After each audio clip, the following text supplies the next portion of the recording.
अस्सलाम वालेकुम वरहमतुल्लाहि वबरकातुहू। आज की वीडियो बहुत ज़्यादा अहम है। हज़रत शेखुल कुरान वल हदीस जामिउल माक़ूल वल मनक़ूल अल्लामा अब्दुल हलीम साहिब जागवी के साथ मुलाकात के गरज से उनके मदरसे और उनके जामिया दारुल उलूम इशाअत तौहीद व सुन्नह पटन हम साथी चले गए। मुफ्ती असद अली साहब और बंदा आजिज़ अफ़क़रुल वरा और हज़रत के साथ तफसीली मुलाकात की। माशाअल्लाह हज़रत ने बहुत ज़्यादा दुआओं से नवाजा। अल्लाह ताला हज़रत की ज़िंदगी में, हज़रत की उम्र में बरकत नसीब फरमाए। ये वो शख्सियत है जिनको आप देख रहे हैं, बहुत मुतवाज़ी शख्सियत, जो कि अमीर जमात इशाअत तौहीद व सुन्नह शेखुल कुरान वल हदीस अल्लामा मोहम्मद तय्यब ताहिरी साहिब हफ़िज़हुल्लाह का उस्ताद है। 4 साल हज़रत शेखुल कुरान अल्लामा मौलाना मोहम्मद तय्यब ताहिरी साहिब ने हज़रत शेख से मंतिक के असबाब पढ़े थे। हज़रत ने बहुत ज़्यादा दुआओं से नवाजा और हमें सनद भी अता फ़रमाया अपने कुरान मजीद का, और इजाज़त कुरान भी हमें अता फ़रमाया। बंदा आजिज़ को और मुफ्ती असद अली साहिब बिशामी को आप हज़रात इन मनाजिर को देख रहे हैं। लिहाजा इस तरह अच्छी अच्छी वीडियोस देखने के लिए हमारे चैनल मुफ्ती इरफानुल्लाह को ज़रूर सब्सक्राइब करें। अल्लाह पाक जी सूरत के यौदा खबर जिक्र कई चे आलम फना राजे फना आलम राजे यौदा जिक्र कई बजादम बपजान बजे नाज न जी चिजमा फना न राजे जका बर दे गुरी कत दे गुरी चुमरा आलम दे दे फना राजे नु बजादम पके दे खाम फना राजे। दोमा खबर अदा कई अल्लाह पाक कि बजादम ब दुनिया की तकई फना खुराजे दुनिया के इन्नका काजहुन करो मुकर्रर दे हवा करो के कोशिश बकई कि कामयाब हम का नाकामयाब है। दिन कोशिश के कई कामयाबी दा कभी दिन कोशिश के नाकामी दा बोला खबर दागिन रुसल अल्लाह सर यौदवाल राज मुलाक़ी अल्लाह सर यौदवाल मालूम फना राजे बजादम बतके अल्लाह सर मुलाकात चराग दागिन रुस्ता बतकी अल्लाह पाक अमलनामी के खिलाफ के वर करे मुझे कामयाब है, 10 लाख के वर करे मुझे नाकाम जन अल्लाह पाक जिक्र कई दे पर तरगीब वर कई द पर नेक अमाल द पर इस समान फरपहा वक़्त के आसमान चेरी से खास खास की व अजनत रबिया इजाज़त वाली खपल रबना इजाज़त वाली मकसद दादे च अल्लाह पाक इरादे न बोलते न की आसमान मख के और उस फना के दिल न राजी अल्लाह इरादा की विशाल राजी वक़त लायक जदा इजाज़त आसमान सर इजाज़त वाली जक आसमान मखलूक दे मखलूक पल खालिक द इजाज़त वाली आलम बफना राजी जिक्र कर दे कि दुनिया चिटिंगा था तमामी दुनिया पर रूह जिक्र कर दे रूह तमामी दुनिया रूह कलिमा ला इलाहा इल्लल्लाह मुहम्मद रसूलुल्लाह ला इलाहा इल्लल्लाह दा रूह दा तमामी आलम दा और पदे सर तमामी पैगम्बरान रागल दी दा दे पारा कि रूह तरबियत वशी नशे पाती की रूह तरबियत ख़त्म शी नशे न पाती की अम्बिया रागल दी आखिर नबी अलैहिस्सलातु वस्सलाम सहाबा दे पारा कि दे कलिमे दगा वशी आलम पाती दगा तफसील कर दे कलिमे और दा रूह दा दुनिया न ख़त्म शी यो बंदा के 2 बंदों के 3 बंदों के कलिमा नहीं ख़त्म शी फना दा आलम बराजी जक रूह से ख़त्म शी नुशी के हलाक राजी दा कलिमा रूह दा और द कलिमे द पर रूह इब्न क़य्यिम से जिक्र कर दी कि द कलिमे रूह जान पर मकसद मनी पोह कौल द कलिमे पर मकसद च कलिमे मकसद ला इलाहा इल्लल्लाह द अल्लाह मकसद दा अल्लाह पाक कुम ना चे رد کړ دی دا به نه کوي او کوم چې ثابت کړ دی دا به کوي. او مختلف ترجمې چې مشکل لرکوونکی الله نه بل څوک نشته، حاجت پوره کوونکی د الله نه بل څوک نشته، حاضر ناظر د الله نه بل څوک نشته. نو ګویا کې حاضر ناظر بل ته وایي، نو د کلمې په مقصد یې ځان پوه نه کړ. انبیاو ته حاضر ناظر وایي. هر مجلس کې الله په علم سره حاضر دی، هر مجلس کې الله په علم سره نظر کوي. اوس سړی وایي چې انبیا هم داسې دي، اولیا هم داسې دي، نیک خلق هم داسې دي، نو د لا اله الا الله په مقصد پوه نه شو. نو د لا اله الا الله ژوندی کول په ته راځي د په مقصد چې مقصد مو ځان پوه شي. دا خو تفصیلي مقصد شیوخ خو د فضل کوي او تفصیلونه شته دي. اوس کلمه ژوندی شوه. هسې کتاب ویلي ابن قیم چې کلمه مړه هم ده، ضعیفه هم ده، مړه هم ده، ضعیفه هم ده، ژوندی کېږي هم. مړه مقصد دا دی چې سر نه په مقصد وایي نه پوه نه وي. ضعیفه چې ته عمل وکړې او ته ونه کړې، او ژوندی هلک کېږي چې ته هم عمل وکړې.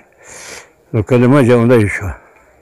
نو دا کلمه ژوندی دا بیا روح ګرځي د بني ادم د روح دپاره. بني ادم روح ژوندی کېږي نو په دې کلمې سره ژوندی کېږي. خو دا کلمه چې مقصد یې په ځان پوه کړه نو د سړي روح دې سره ژوندی شو. ځکه چې د کلمې معنا چې شوه نو خو روح معلوم کړه چې روح علم راغی چې دا حق دی دا نه حق دی، دا نه روح د کلمې زړه ژوندی شو. نو دا کلمه روح د زمین او د اسمان او د عالم او کلمې په مقصد پوه کول دا روح دی د روح دپاره. روح چې ژوندی شوه رسول الله ویلي من کان آخر کلامه لا اله الا الله دخل الجنه. آخري کلام لا اله الا الله شي دغه مقصد دی چې مقصد د کلمې من پوه شي نو د دخول جنت ته کېږي. نو کلمې اوچت دغه دی او دا کلمې تشریح بفضل الله نور هم کوي، نور علما هم ډېر دي، دیوبند علما دې ټول کوي. خو خصوصي موضوع د شیوخو ده توحید او سنت. توحید او سنت چې الله په خپل صفاتو کې واحد دی، د سره څوک شریک نشته، حصهدار نشته. او سنت د نبي علیه الصلاة والسلام په اتباع کې کامیابي ده. دویم وإذ الارض مدت، ځمکه به خوره شي. دا به هم اجازت غواړي د خپل رب نه او لایق دی چې اجازت غواړي مخلوق دی. نو عالم به فاني شي. یو خبره وشوه. دویم خبره یا ایها الانسان کادحون الی ربک کدحن، کړو کوونکی خپل هغه کړو سره الله ته یوځای کېږي. کړو ویل دی اوامر او نواهي. الله پاک اوامر مقرر کړي دي، نواهي مقرر کړي دي. که سړی کړو وکړي په اوامرو سره چې الله اوامر به انتها دي چې دا کوه دا کوه دا کوه، نو الله سره به یوځای کېږي د سپین مخ سره. او نواهي هم به غیر متناهي دي، دا مه کوه دا مه کوه دا مه کوه، چې دا یې ونه کړه نو الله سره به سپین مخ سره یوځای کېږي. او که اوامر یې پرېښودله نواهي وکړه، کړو یې په دې کې وکړه، نو د الله سره یوځای کېدل تور مخ سره کېږي. نو دا سوچ وکړو ځان کې هم او بل کې هم چې موږ تاسو کدحه زموږ ستاسو کوشش او کړو څه دی. په څه کې کړو د ناسته په څه کې د پاڅېدل په څه کې دي، خبرې په څه کې دي، یو بل سره محبت په څه کې دی. حب د محبت د دین د وجې نه محبت کول دا هم په دین کې داخل دی. یا دشمني د الله دین سره بد شمارل، دشمني کول دا هم تور مخ سره یوځای کېږي. نو چې یوځای شو نو درېیمه خبره الله پاک دا کوي چې چاته ورکړی شي عملنامې. نبي علیه صلات وسلام ویلي دي چې هر سړي دپاره یو کم سل کتابونه دي، یو کتاب مشرق نه مغرب پورې دی. نو دا ټولې ډکې دي، نو دا به دا کېږي لوستلی کېږي. فسوف یحاسب حسابا یسیرا، اسان حساب به وشي. زنده بادي هم حقیقت کې دغه ده.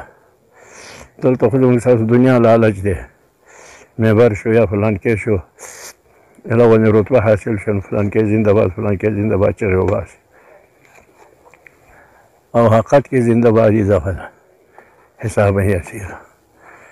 او یوځای کېږي به خپل اهل سره، اهل یې مسرور خوشحال. اهل که د دنیا ښځه په نکاح کې عقیده یو پاتې شو، ایمان سره دواړه لاړله، نو دا به هم وي او نور آل هلته جنت کې الله پاک تیار کړي هغه به وي. او په هغه وخت کې چې ورکړې شي عملنامه په وروسته د شاهناګز طرف نه، نو دی به وایي چې زه هلاک شوم، صبوره هلاک شوم. بل ځای راځي چې یو هلاکوالی مه وایه، ځکه د دې هلاکوالي ته انتها نشته، انتها نشته او دننه کېږي به دغه ته جهنم ته. سبب د دې لپاره الله ذکر کوي چې په دنیا کې خپل په اهل کې خوشحاله، یو شرعي خوشحالتیا ته ناروا نه ده. مسرور معنا د الله پاک د حکمونو نه خلاف خوشحالتیا کول، هر قسم نارواګانې څه قسم نارواګانې هغه کولې. درته زه وینم نه فعل مسروره او زه دا یقین کو دا ګمان کو چې زما پورته کېدل نه راځي. نو اهل کې مسرور دا دی وینه مسرور اهل ته مسرور سنت طریقه ده، مسرور کېدل ته ناروا نه دي، خو مسرور معنا خلاف د شرع نه کول او دا داسې کارونه کوله چې د ده نه نو چې زما پورته کېدل راځي. اگر که زړه کې وه خو کارونه یې داسې کوله، معلومېده د کارونو نه چې پورته کېدل نه راځي. نو الله پاک موږ تاسو کې امتحان کې کامیابه کړي، زه وینم نه کامیابه کړي او تاسو سره الله پاک ښه وکړي، ستاسو دا قدمونه محشر کې په نیک عمل کې راولي او موږ تاسو ټول ته هدایت وکړي، زموږ ستاسو ایمان قوي کړي، ایمان مضبوط کړي. اصلي شی ایمان دی، تمامي دا دنیا یې تمامي دنیا قیامت په ورځ سودا به کېږي، الله به کافر ته به دا تمامي دنیا د تا راکړو ورته ورکړي. نو الله پاک به دنیا کې آسان شي او تاول نه کوي. نو حقیقت دا دی چې د ایمان قدر سړی کوي، چې ایمان په څه خراب، یو ایمان خو لفظ د ایمان دی چې د مؤمن یم، خو ایمان خرابېږي په څه سره، داسې چې اشیا دي چې ته ایمان سره نږدې سره نه شرک وکړي، کفر وکړي، بل څه وکړي، ارتداد راشي ایمان ځي، او څه داسې نارواګانې دي چې هغې سره ایمان کمزوری کېږي، ضعیف کېږي. نو سړی به سوچ کوي چې زما هغه مضبوط قوي شی ما نه کمزوری کېږي یا ما نه ځي، نو دا نیت کې به کوي. الله پاک زموږ ستاسو ایمان خطا نه کړي. دنیا مشکلات هم ګران دي، دنیا آخرت مشکلات آسان کړي، ستاسو ته هوایي دنیا آخرت پوره کړي، تاسو کړي دي. او محشر کې رب العالمین عملنامې زموږ ته په ښه لاس کې د الله سره مخامخ کېدل په سپین مخ سره وکړي او د اهل سره یو ځای کېدل په خوشحالتیا سره وکړي، خاتمه په ایمان کې. حضرت نے مختصر درس قرآن دیا اور نصائح سے ہمیں نوازا اور سند بھی عطا فرمایا. اللہ تعالی حضرت کی زندگی میں برکتیں نصیب فرمائے. والسلام.